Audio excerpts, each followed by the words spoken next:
Hey everyone, Al Fragnoli, Legal Leaders. We're joined by a very special guest, Mr. John Burt. John's an executive leadership coach with ILEC. He's got tons and tons of business background experience. We've had him on in the past. We're excited to bring him back on again. John, Happy New Year. Welcome again.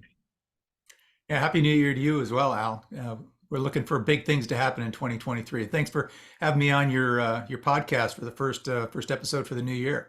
Absolutely, absolutely. Excited to have you on. Want to talk to you about goal setting. Obviously, when we get into January, the new year, everybody's always talking about setting new goals, their New Year's resolution, they're focused. It's going to be the best year of their lives, right? Mhm. Unfortunately, a lot of the times it's not. Their goals drift away. But let's talk a little bit first to start about the importance of goal setting. Why should every single person in this universe have goals that they're striving to hit? Yeah. Well, Al, I've been a big goal person, and most of my friends and family will tell you that every year I have my list of things that I'm planning to do. And so I think the goal setting is really important. First of all, it's how we get things done. We set goals, we set out a plan to achieve the goals, and that's how we get things done. But it's also about growth for ourselves as individuals and also for the team. We set goals to move ourselves from where we are today to something hopefully better. We're going to improve this. We're going to change that. We're gonna stop doing something else that we think is not helpful to our overall character and purpose in the world. But the growth element of it, the getting things done, and also aligning people, right?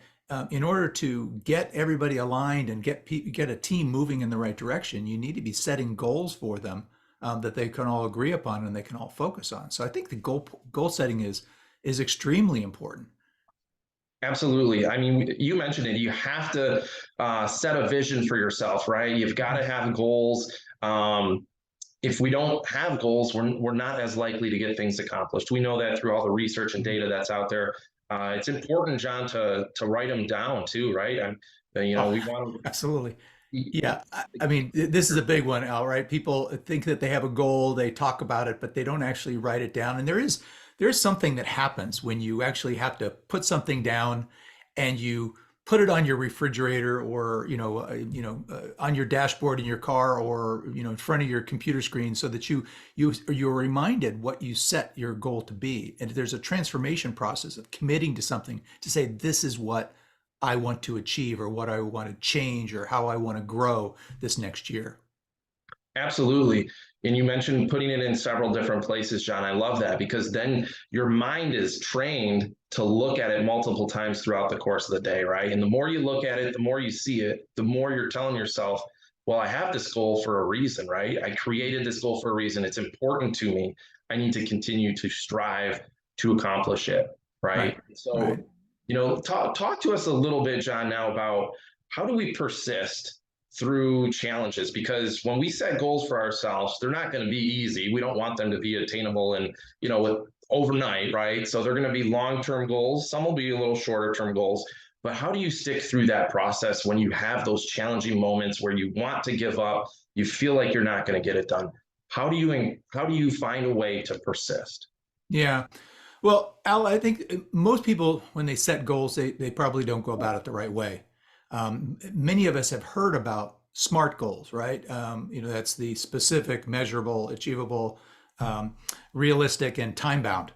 So those are that's what the acronym SMART goals, SMART stands for in the SMART goals. And I think if you do that well, I think you mentioned it earlier, and I just want to remind people is that if you have an overall what you consider your purpose, your why, as a leader or as a person, I think that you need to begin with that. You need to have that longer term arc and view in terms of where you want to go down the road. If you want to, if you want to be a doctor or a scientist, or you want to be, you want to be a politician or whatever you want, you set as your long term goal for your life. Then you can break down the SMART goals that you're going to have for the year. And what I find when I talk to people about goals and why they don't make them, and probably the reason why it takes me a while to get to do them myself, is you have to be realistic of, first of all, is that goal smart? Is it achievable? Is it very specific and measurable in the time period that you're looking to do it? And does it lead you to that longer term purpose that you have and that bigger vision that you have for yourself and your team or your company that you're trying to achieve? So if you set your goal too lofty with nothing specific, no details below it, right? It's very easy to get frustrated because you can't specifically measure that progress. You can't see the actual learning and the growth and the incremental change that's happening. And eventually that goal goes away, or you wind up changing your goal. The other thing, of course, is that if you're not really committed to that goal, right? If it's something like I want to make more money this year. Well, yeah, I think we all would like to make more money, but I don't see money as the big motivator for people, in terms of like, why would I want to change my behavior, right? Everybody would like to make more money, but if I said, well, I have to accomplish these 5 goals in order to do it, it becomes more difficult. But if you set your goal as to say, I want to, I want to help, with the effort to cure cancer, right? That's my goal because I had somebody in my family that died of cancer, and it's meaningful for me and it's impactful for me. Then I can set my goal specific to that, whether or not I go back to school and I take a class, or I put myself in a position to learn a particular subject matter or invest my time in some sort of a cause that leads to a better outcome. So it's about setting those SMART goals up front, right? So that they are achievable. They link to the longer term arc that you have in your life. And then I guess the thing we've talked about before, which is, having accountability partners, right? If you think it in your head, it's one thing. If you write it down, it's another. If you write it down and then you share it with others repeatedly, that is what causes you to become more accountable toward the goals, meaning more committed to the goals, because you've built the support network, the stakeholders around you, the mentors, the right associations that you need in order to get to the end point of the goals. And if that group around you is not helping you to achieve those goals, you need to change the group around you, right? So yes, recognizing the goals, you're not going to score 100%, right? I can't remember what somebody told me at one point, that the number of shots that Michael Jordan had missed in his lifetime, right? It's not a matter of thinking that you're going to make 100% of the free throws, right? You're not. But if you make a good percentage of them, right, and you recognize that it's all a learning process, that's what's going to propel you to go forward. Yeah, I love it. I love the sports analogy. Obviously, you know me, John, but I love that you threw in Michael Jordan there. What would have happened if he would have quit his basketball team in middle school when he got cut, right?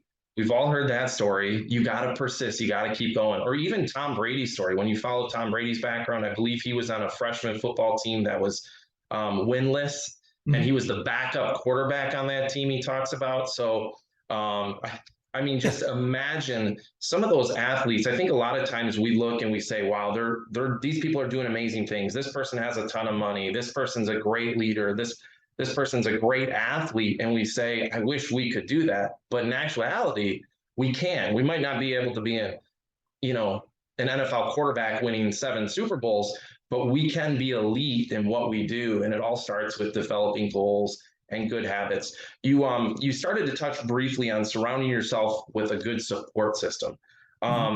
Elaborate a little bit more on that, because my father always told me growing up, if you can find 2 good friends that you can rely on through life that will push you, you've accomplished a lot. It's hard to find a good support system, a good network. I just talked to a close friend of mine that I used to coach football with when I worked on my undergrad. And we're very goal oriented and driven. And he said, Al, do you ever sometimes feel embarrassed when you start rattling off your goals to certain people, family members, maybe some friends too that you talk to on occasion? You start going, I want to do this, and this is how I want to get there. And I said, sometimes, but I also told him, you're probably surrounding yourself with the wrong people. So this year, we've actually agreed to be accountability partners. So why don't you just kind of elaborate more on the importance of having maybe a leadership coach, executive coach, or just that strong support system that'll help continue your growth. Yeah, I think, Al, I think this is one of the reasons why when people set goals like a diet, right, that they don't make it, right? Because it's a big change for them. They've made up their mind, they're going to lose weight, they're going to cut out this food or that food. But then on Friday night, all of their group of friends wants to go out for pizza. And that is it's going to be difficult for you. And I'm not saying you go out and you change the entire group of friends that you have around you, but you do need to find those people who will resonate with you, give you support, right? Tell them what you need. I like to talk about when in my coaching practice, right? Sharing your goals with those that are around you. It's okay to share it with your family, but if it's a work-related goal, share it with your colleagues, your peers, your team, your boss, because and put it in the context of how it's going to help them, how it's going to help the company, right?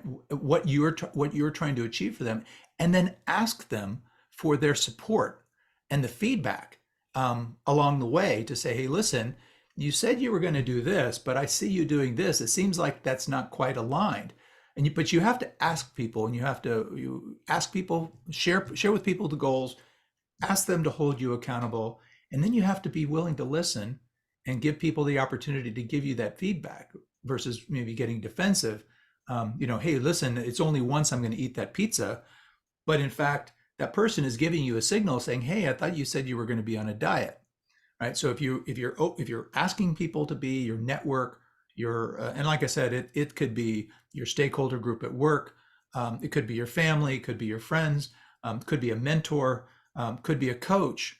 I know that in the coaching practice, one of the reasons why people come to me as a coach is that they know that I'm going to be objective, right? I'm not their boss. I'm not involved in the internal company politics. I'm there to help them. And so they come to me and they ask me to hold them accountable. I do, right? Sometimes these are difficult conversations, but you have to bring them back to the why. So why did you set this goal in the beginning? What were the benefits that you had hoped to achieve? Are those still the benefits you hope to achieve? And let's get back on the horse, right? Nobody's going to be 100%, nobody's going to hit all the free throws, but if you know that, you're continuing to achieve growth and you're growing toward that goal, even if you don't hit it the first week or the first month of the first year, and you don't hit it in the bullseye of the target, you're still moving forward, and you need to recognize and build on the progress that you're making. I love it, John. You mentioned so many great things. You talked about sharing your goals with a boss or a colleague or somebody at work. So critically important. If you have work goals, which we all should, we want to share them with a mentor at work, somebody we trust and respect. So I love that you talked about that. You talked so much about finding your why, and when you put these goals together, you have to understand the why, right? If there Right. is no purpose behind a goal, we're more likely to give up on it. Exactly. Yeah. Yeah. Yeah. And so it's critically important to do that. I love that you talked about surrounding yourself with the right people. And sometimes maybe it's hard to think about because we've known people for years and years in some situations, and they want to go out on a Friday night and grab pizza, maybe have a 24-ounce tall beer, right? A Miller Lite.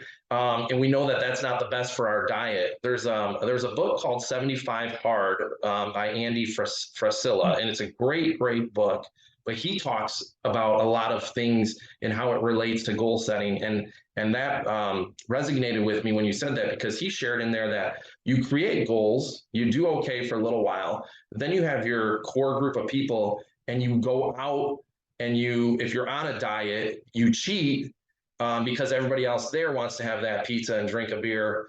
So you join in on it, and then you talk about your diet. But it's important just to really surround yourself with the right people, focus hard on overcoming obstacles, because they're going to happen. Mhm. They're going to happen, right? I think Thomas Edison, they said before he created the light bulb, he failed on 1,000 inventions. So we're going to have our failures. We just got to keep persisting. One other thing I'd like to mention, Al, and I think it's important because people sometimes do get frustrated, and if you're a high achiever, you typically probably set yourself some pretty tall goals at the beginning of the year or when you set your goals. but the thing is, it's also important to have some fun with it as well. So I always used to build into my goals some things that I wanted to do for myself personally, whether that be I'm going to read more books this year, or a particular type of book, or I'm going to, spend time with my family, more time with my family, because I travel all the time. So it's kind of like I want to set goals to be able to be in touch with them and schedule more time with them. So it's kind of building in. There are definitely going to be work goals. There's definitely going to be some things that are going to be tough challenges for you.